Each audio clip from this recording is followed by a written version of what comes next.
l'Ukraine a présenté une nouvelle arme semant le chaos sur les lignes de front russes.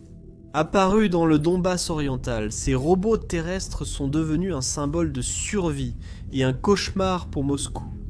Cela ressemble plutôt à une boîte à outils, roulante, qu'à une arme. Mais c'est justement cette simplicité qui la rend imparable. Voyons comment l'Ukraine l'a construit, ses capacités et son impact sur l'équilibre des forces sur le champ de bataille. Pour saisir l'importance de cette machine, il faut d'abord imaginer le champ de bataille qui a motivé son invention. Depuis le début de 2024, la Russie tente de reprendre l'avantage par des assauts incessants. La pression s'est accrue sur Donetsk, Kopiansk et Avdiivka à l'est. Ces lieux, déjà détruits puis reconstruits, l'ont été non plus avec des rues, mais avec des tranchées. Maintenant, ces mêmes zones sont de nouveau prises d'assaut. Chaque semaine, la Russie envoie davantage de soldats et d'armes, espérant que la pression finira par briser les défenses ukrainiennes. La stratégie du Kremlin est brutale et directe.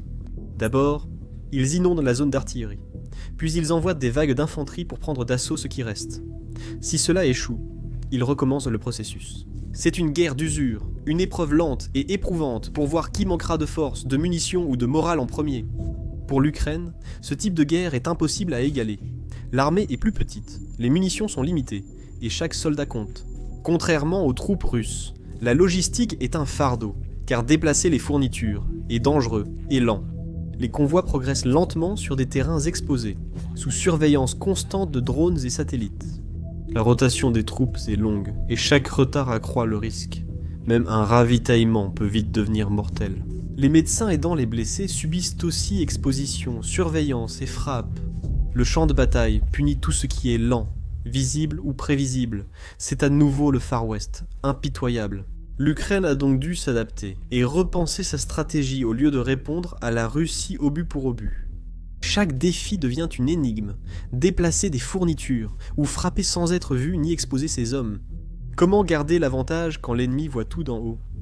La réponse n'était pas plus de chars ou de troupes, mais la créativité. C'est ainsi que la révolution des drones a débuté en Ukraine. De petits drones de loisirs sont devenus un écosystème de machines de combat. Certains font de la reconnaissance, d'autres larguent des bombes, espionnent ou rampent désormais. C'est pourquoi nous parlons de cette nouvelle arme. Surnommé le cafard, il s'agit de la dernière invention ukrainienne pour cette nouvelle guerre. Contrairement à leur drone Sky élégant, ce robot terrestre robuste est fait pour survivre à des dangers et terrains inaccessibles aux humains. Il n'a pas été conçu dans un laboratoire gouvernemental, mais dans des garages, sous-sols et ateliers d'ingénieurs, étudiants et bénévoles, lassés de voir des soldats mourir en livrant des fournitures. Il semble peu impressionnant, trapu à 4 roues, ressemblant à une boîte à outils roulante. Sous cette simplicité se cache l'un des outils les plus ingénieux utilisés par l'Ukraine au combat. On l'appelle officiellement un véhicule terrestre sans pilote sur le champ de bataille. Cependant, les soldats l'appellent le cafard, car comme l'insecte, il est difficile à tuer. Frappez-le, brûlez-le, enterrez-le, il avancera toujours. C'est l'attitude nécessaire pour survivre en terrain difficile. Le cafard se décline en plusieurs modèles, chacun avec une spécialité. En général, chaque unité transporte jusqu'à 200 kg d'équipement, dont munitions, nourriture, eau ou fournitures médicales. Il se déplace à 20 km/h, assez vite pour livrer l'essentiel, et assez petit pour se cacher dans les tranchées ou les cratères. L'opérateur, caché, le contrôle à distance comme un jeu vidéo pendant que la caméra avant transmet un flux en direct. Souvent couplé à des drones aériens pour une vue globale du champ de bataille, chaque unité est unique, fabriquée avec les matériaux disponibles. Certaines sont blindées de ferraille ou portières, d'autres ont des coques plastiques pour être légères et discrètes. Vieux moteurs, plaques d'acier, batteries récupérées chez tout ce qui marche. Mais elles remplissent comme toutes la même mission, garder les soldats ukrainiens en vie en accomplissant les tâches les plus risquées. Le cafard est dit modulaire. Une nuit, il livre nourriture et médicaments, l'autre, il sauve un soldat blessé. Sa polyvalence pure est inégalée. En changeant le module de chargement, il sert de mule à munitions, livrant des cartouches au front. Les ingénieurs peuvent eux-mêmes ajouter des caméras, des capteurs, du matériel de communication, voire des explosifs et des armes légères. En gros, il s'adapte à tout ce que la mission exige. De plus, s'il est détruit, il est bon marché et facile à remplacer. S'il survit, vous le réparez et le renvoyez. Cette flexibilité est inestimable dans une guerre où chaque ressource compte et un léger avantage peut tout changer. Et En parlant de cet avantage issu de la base, l'Ukraine a accéléré l'intégration de plusieurs robots terrestres à l'utilisation officielle en première ligne grâce à Brave One et au ministère de la Défense. Ils les achètent en masse et les envoient au front, où ils sont une vraie menace. 4 se démarquent. Le Taran 2K, appelé votre cafard, domine les poids légers et coûte environ 3000 $. Avec 20 km de portée, il passe rapidement de drone de reconnaissance à transporteur. Le Taran, son grand frère, porte 200 kg, évitant ainsi les transports manuels pénibles. Ensuite, le Tanchuk, ou char, est une bête à chenilles, faite pour les terrains difficiles et les lourdes charges. Burvy. La Storm s'attaque aux tâches les plus lourdes, y compris le transport de charge maximale et l'évacuation des blessés sous le feu. Les rapports ukrainiens et du ministère de la Défense reconnaissent l'impact de ces robots. L'état-major général estime que les pertes baissent de 30% pour les unités aidées par des systèmes robotiques. C'est impressionnant. Contrairement au matériel militaire classique, long et coûteux à développer, le cafard passe de l'idée au champ de bataille en quelques semaines. Les concepteurs partagent les plans, les soldats réagissent, les ingénieurs ajustent. Ce n'est pas qu'une machine, c'est une arme vivante évolutive, dans une guerre où la lenteur est sanctionnée. Cette rapidité pourrait être le principal atout de l'Ukraine. Ces robots ne sont pas envoyés au hasard. Des équipes de 3 ou 4 personnes s'installent dans des abris cachés et les pilotent avec des manettes, qui ressemblent beaucoup à des manettes de jeux vidéo. Une surveille la vidéo du robot, une autre suit le drone, une troisième écoute les communications ennemies. C'est un travail coordonné, réalisé sous pression, mais cette coordination est ce qui rend la machine si efficace. Alors, analysons cela. Les drones aériens offrent une vision aérienne aux robots. Ils planent au-dessus des décombres et des rues endommagées, offrant aux opérateurs une vue d'ensemble des endroits où des menaces pourraient se cacher et des itinéraires sûrs. Le cafard suit la trajectoire du drone, se dissimulant parmi débris et abris naturels. L'opérateur peut utiliser la caméra du robot pour une vue rapprochée. Cette approche à 2 niveaux transforme une mission d'approvisionnement risquée en opération guidée. Le timing est crucial. La plupart des missions durent moins de 30 minutes, pour éviter la surveillance et l'artillerie russe. Les opérateurs opérant souvent la nuit ou à l'aube, profitant de l'inefficacité de l'imagerie thermique ou des ombres comme couverture. Ils planifient soigneusement chaque trajet, évitant les ruses exposées aux patrouilles ennemies ou aux drones. Les machines sont pratiques et robustes. Certaines ont des bâches de camouflage pour se dissimuler, d'autres sont renforcées avec du métal récupéré contre les bombardements. Les roues résistent aux débris et à la boue, et les batteries sont rapidement remplaçables sur le terrain. Si un moteur tombe en panne ou si un système de contrôle cesse de fonctionner, un remplacement peut être installé en quelques minutes. L'objectif, c'est la fiabilité et la répétabilité, pas la perfection. Remplacer un appareil perdu coûte moins cher que de risquer un opérateur humain. Les missions ne sont pas toujours sans problème. Des obus tombent parfois près, des caméras sont endommagées, et certains robots perdus, mais les équipes avancent toujours. Des pièces de rechange et des remplaçants préassemblés sont toujours prêts. Chaque échec enseigne, chaque succès renforce le système. Prenez une nuit à l'extérieur de Toretsk, l'automne dernier. Une escouade de la 20e brigade opérationnelle a été isolée 2 jours après que l'artillerie russe ait détruit leur route d'approvisionnement. Les munitions se limitaient à quelques chargeurs par homme, et le médecin manquait de garrots. Un messager humain aurait été vite repéré. Des opérateurs à Konstantinivka ont fait ramper un cafard sur 6 km depuis un sous-sol. Ils longeaient les arbres, s'arrêtaient sous des toits effondrés, attendant le passage d'un drone vu à la première personne russe. 70 minutes après, il a rejoint l'escouade, livré 180 kg d'obus de 155 mm et du plasma, puis est reparti vers un point de récupération. L'escouade a tenu la position 4 jours et détruit 2 BMP russes peu avant d'être relevée. Ce n'est pas la seule histoire, il y en a beaucoup d'autres. En juin, la 13e brigade Katia a accompli une manœuvre qui a stupéfié même les médecins les plus aguerris. Regardez simplement.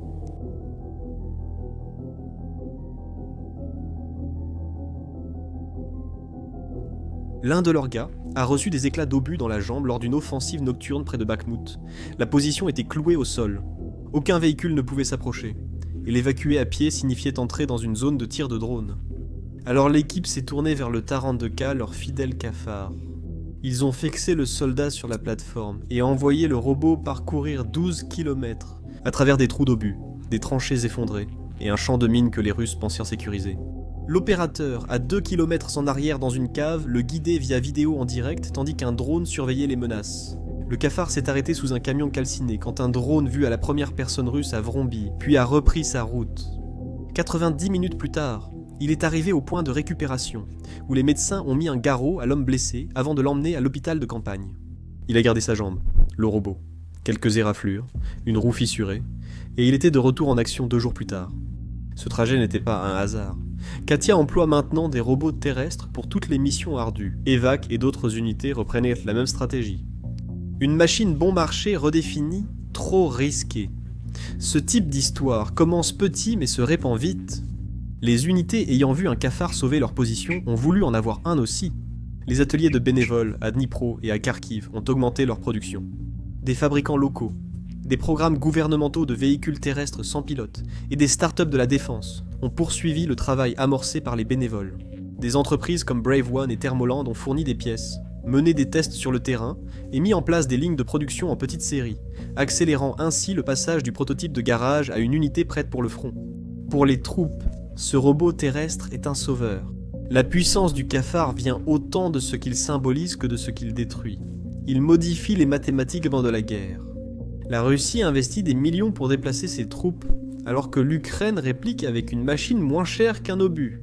Chaque mission réussie accentue ce déséquilibre, épuisant le budget de l'ennemi ainsi que ses troupes. La Russie ne peut pas soutenir ce rythme. Les gouvernements régionaux baissent les primes de recrutement, limitent la défense et subissent les sanctions sur le pétrole. Le Kremlin puise dans ses réserves pour financer une guerre qui est surpassée par l'ingéniosité ukrainienne. Chaque mission cafard est plus qu'une victoire tactique, c'est un coup financier porté à Moscou. D'un autre côté, Kiev continue de pousser. Surnommée la guerre des factures par les ingénieurs ukrainiens, elle a converti sous-sols et ateliers automobiles en micro-usines. Les imprimantes, 3D pièces de rechange et logiciels open source remplacent la bureaucratie, permettant un approvisionnement en une nuit au lieu de plusieurs mois. Ce n'est pas une économie d'échelle, c'est une économie de vitesse, et c'est la force discrète qui se cache derrière tout cela. La Russie brûle du carburant pour ses machines, tandis que l'Ukraine gagne grâce à sa légèreté, son économie et son adaptabilité. Les rapports de terrain montrent un taux de réussite de 70% pour les missions d'approvisionnement à l'intérieur de la ceinture de la forteresse, contre 20% pour les camions. En moyenne, un robot était perdu toutes les 3 missions, mais chaque perte sauvait 2 vies humaines, selon les médecins de la brigade. Après avoir vu le cafard réussir les missions d'approvisionnement et d'évacuation, les commandants se sont posé une nouvelle question. Si un robot peut livrer des munitions et des médecins en toute sécurité, pourrait-il aussi être adapté pour attaquer ? Cette idée allait bientôt transformer le cafard d'une simple mule de ravitaillement en une arme. Au début, les changements étaient petits et prudents. Les ingénieurs et constructeurs bénévoles ont testé diverses méthodes pour soulever des charges lourdes et protéger les éléments sensibles des éclats. Ils ont vérifié si le robot pouvait fonctionner sous le feu et revenir. Quelqu'un a alors eu une idée brutale et terrible, mais logique dans ces circonstances. Si on peut mettre des fournitures sur un robot, on peut aussi y mettre des explosifs. Si vous pouvez le guider assez près d'une position ennemie, cette charge peut être déclenchée sans que personne ne soit à la proximité. Cela a transformé un drone de ravitaillement en VUG armé. Désormais, ces versions existent sous diverses formes. Certains s'approchent, puis explosent, agissant comme des charges télécommandées, traversant un champ de mines ou une tranchée. D'autres portent un dispositif pour neutraliser des véhicules ou exploser près de soldats. Quand un robot bon marché détruit un véhicule coûteux ou une escouade, l'équilibre de la guerre change. Une machine à 2000 $ peut détruire un véhicule de 4 millions de $, ou éliminer une position avec moins de risques et de planification qu'une attaque humaine. Ce déséquilibre des coûts est brutal. Pour les commandants, le calcul devient une question de risque et de récompense. Envoyer des troupes humaines dans une zone de mort coûte cher en vie et en morale. Envoyer un robot dont on s'attend à ce qu'il soit perdu est, en comparaison, un faible prix à payer. Ce changement oblige les commandants à revoir leur façon d'attaquer et de défendre le terrain. Avancez prudemment, ou vous pourriez tomber sur un essaim de robot bon marché capable d'exploser ou de désactiver votre équipement. L'effet est physique et psychologique. Comme la dronophobie liée aux drones, les soldats russes avancent désormais avec plus de prudence au sol. Ils redoutent tout mouvement dans le No Man's Land. Désormais, les soldats hésitent à traverser des zones qu'ils franchissaient avant sans crainte. Cette hésitation importe. La guerre se joue souvent à la rapidité et la conviction de celui qui agit. Quand les troupes s'arrêtent pour vérifier la présence de robots, l'élan retombe et les plans d'assaut s'effondrent. Ce qui aurait pu être une avancée rapide devient une progression prudente et laborieuse. La militarisation a aussi stimulé l'innovation côté ukrainien. Des équipes ont testé des capteurs et déclencheurs simples pour rendre les robots plus intelligents, de façon basique. Les opérateurs utilisaient des diversions, envoyant un ravitailleur d'un côté pendant qu'un modèle armé passait ailleurs. Ils ont utilisé des drones et des robots terrestres pour que l'un détourne l'attention pendant que l'autre cause les dégâts. Le champ de bataille est devenu un système de petites machines travaillant ensemble, chacune accomplissant une tâche que le corps humain ne pouvait pas faire en toute sécurité. Un matin de février, près de Kopiansk, une colonne motorisée russe a tenté de franchir une lisière boisée, tenue par la 92e brigade ukrainienne. Les éclaireurs ukrainiens ont vite repéré la colonne. 8 BTR et 2 T-72 avançaient en formation dispersée.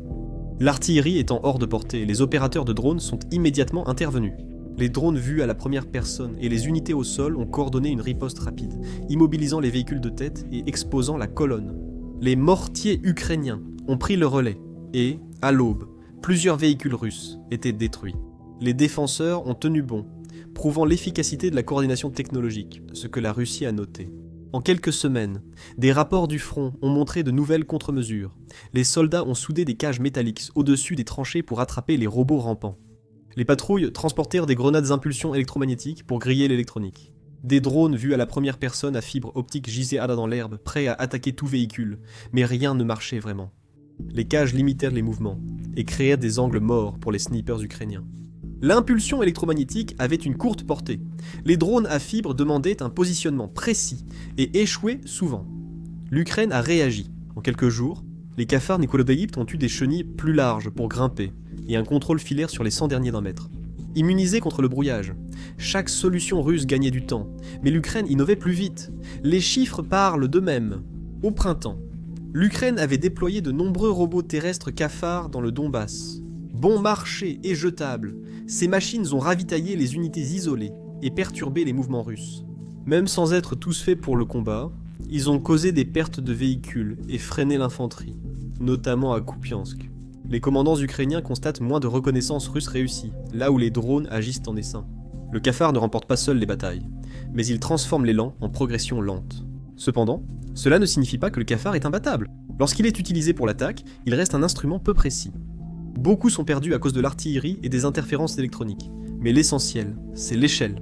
L'Ukraine peut déployer des dizaines de ces robots, parfois des centaines, car ils sont bon marché et rapides à produire. Les pertes sont attendues, et malgré cela le travail continue. Ce modèle d'attrition correspond aux besoins de l'Ukraine à cette phase de la guerre, car l'alternative serait de perdre des hommes et de laisser les positions s'effondrer. Des questions morales et juridiques se posent. Utiliser une plateforme de sauvetage comme arme suscite des débats sur l'escalade et les lois de la guerre. Ces machines, automatiques ou télécommandées et sans conscience, deviennent des armes par décision humaine. Cela change la façon dont la guerre est emmenée et la manière dont les observateurs civils doivent juger les actions des deux camps. Pour l'instant, l'urgence de la survie l'emporte sur ces débats pour beaucoup de personnes sur le terrain. Mais ces questions sont réelles et elles comptent. Au final, cette invention n'a pas, seule, changé la situation ni remporté les batailles. Elle a modestement mais significativement influencé la balance. Elle a réduit les risques pour les soldats ukrainiens et accru le coût des attaques pour les commandants russes. Elle a instauré une guerre où des machines bon marché neutralisent des tactiques onéreuses. Une fois qu'un camp adopte cette adaptation, il est difficile de revenir en arrière et cela attire l'attention hors d'Ukraine. Les planificateurs militaires, les analystes de la défense et les innovateurs technologiques observent de près. La Pologne explore les tactiques de drones ukrainiennes et des experts de l'OTAN étudient comment des robots terrestres comme le cafard pourraient transformer la logistique sur le champ de bataille.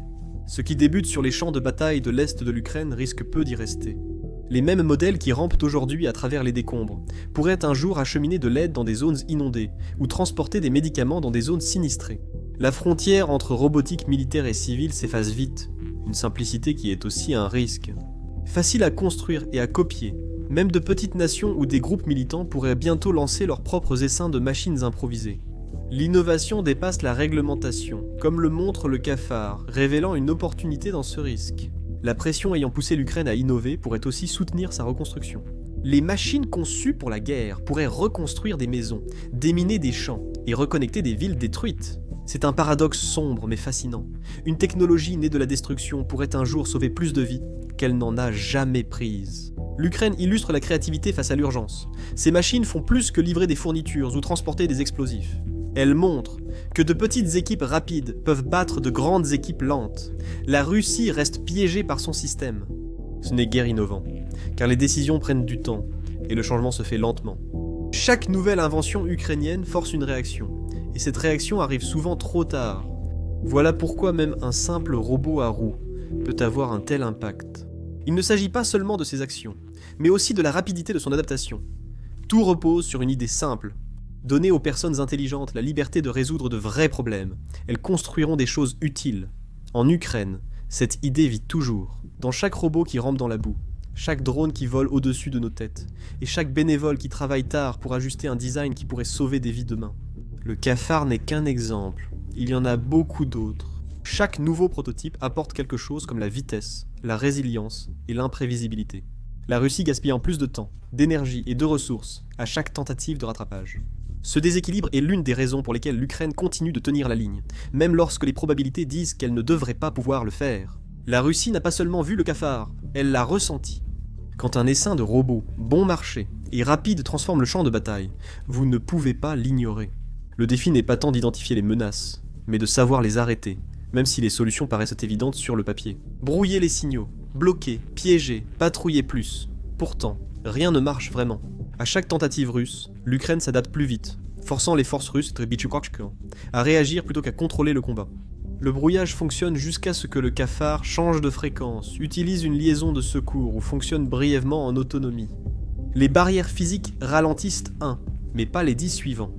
Les mines et patrouilles en capturent certains, mais le grand nombre de machines et leur faculté à improviser rendent les défenses inefficaces à grande échelle. L'Ukraine a déjà une contre-mesure pour chaque mouvement russe, de façon constante et ingénieuse. Tenter de stopper le cafard attire aussi les forces russes dans une impasse, chaque action coûtant temps, argent et main-d'œuvre. Au lieu de progresser, les unités perdent du temps, à poursuivre des machines moins chères qu'un obus. L'Ukraine peut se permettre d'en perdre quelques-uns, la Russie ne peut pas se permettre de continuer à les poursuivre. Ce déséquilibre ne se voit pas seulement sur le moment, il s'accumule et devient une lente hémorragie. Comme déjà dit, le cafard n'est pas invulnérable. Beaucoup sont détruits par des explosifs d'artillerie ou par malchance, mais cela fait partie intégrante de la stratégie. L'Ukraine a construit le système autour de l'attrition. Ces machines, peu coûteuses et rapides à reconstruire, sont faites pour prendre des risques à la place des humains. En perdre renforce même le plan. Plus la conception est simple, plus elle devient durable. Et c'est là le véritable changement. Chaque robot qui passe apporte quelque chose d'utile. Fourniture, renseignements, explosifs, peu importe. L'essentiel est que les forces russes doivent sans cesse s'adapter. Ils avancent plus lentement, revoient leurs itinéraires et investissent dans des défenses jamais totalement efficaces. L'innovation progresse, et le champ de bataille avantage ceux prêts à expérimenter.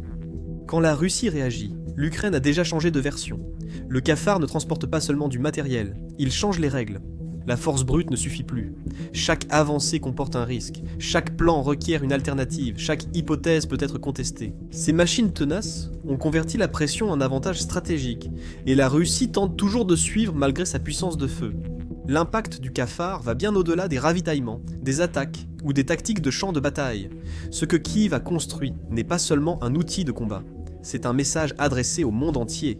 Les armées, de Washington à Pékin. Ils comprennent que l'avenir de la guerre ira à ceux qui s'adaptent le plus vite, pas à ceux avec les plus gros budgets. L'Ukraine prouve que la victoire repose sur l'intelligence, l'agilité et l'innovation, plus que sur de grandes armées ou des chars. Pour l'OTAN et ses alliés, ces drones obligent à repenser la stratégie. Comment mener une guerre où des machines jetables et bon marché peuvent paralyser la logistique ou neutraliser des blindés à moindre coût ? Il ne s'agit plus seulement de puissance de feu brut, mais de savoir qui peut innover plus vite et passer à l'échelle plus rapidement. Ce changement est à la fois militaire et géopolitique. Si de petites équipes décentralisées peuvent créer des armes qui rivalisent avec celles des grandes puissances, alors l'équilibre des forces lui-même devient fluide. Des nations aux ressources limitées gagnent un nouveau levier, pouvant transformer la conduite et l'initiation des conflits. La leçon est claire. Aujourd'hui, l'arme la plus puissante n'est plus le missile, mais l'imagination. L'histoire du cafard ne traite pas tant des machines que des gens, de leur ingéniosité, de leur résilience et de leur persévérance. Ces robots existent car l'Ukraine a refusé d'être dépassée. Ramper dans la boue ou les décombres est un acte de défiance contre une armée plus grande et mieux équipée. Ils peuvent sembler rudimentaires, mais ce qu'ils représentent est puissant. À bien des égards, l'esprit d'innovation n'est pas nouveau pour l'Ukraine. Il traverse son histoire comme un fil conducteur.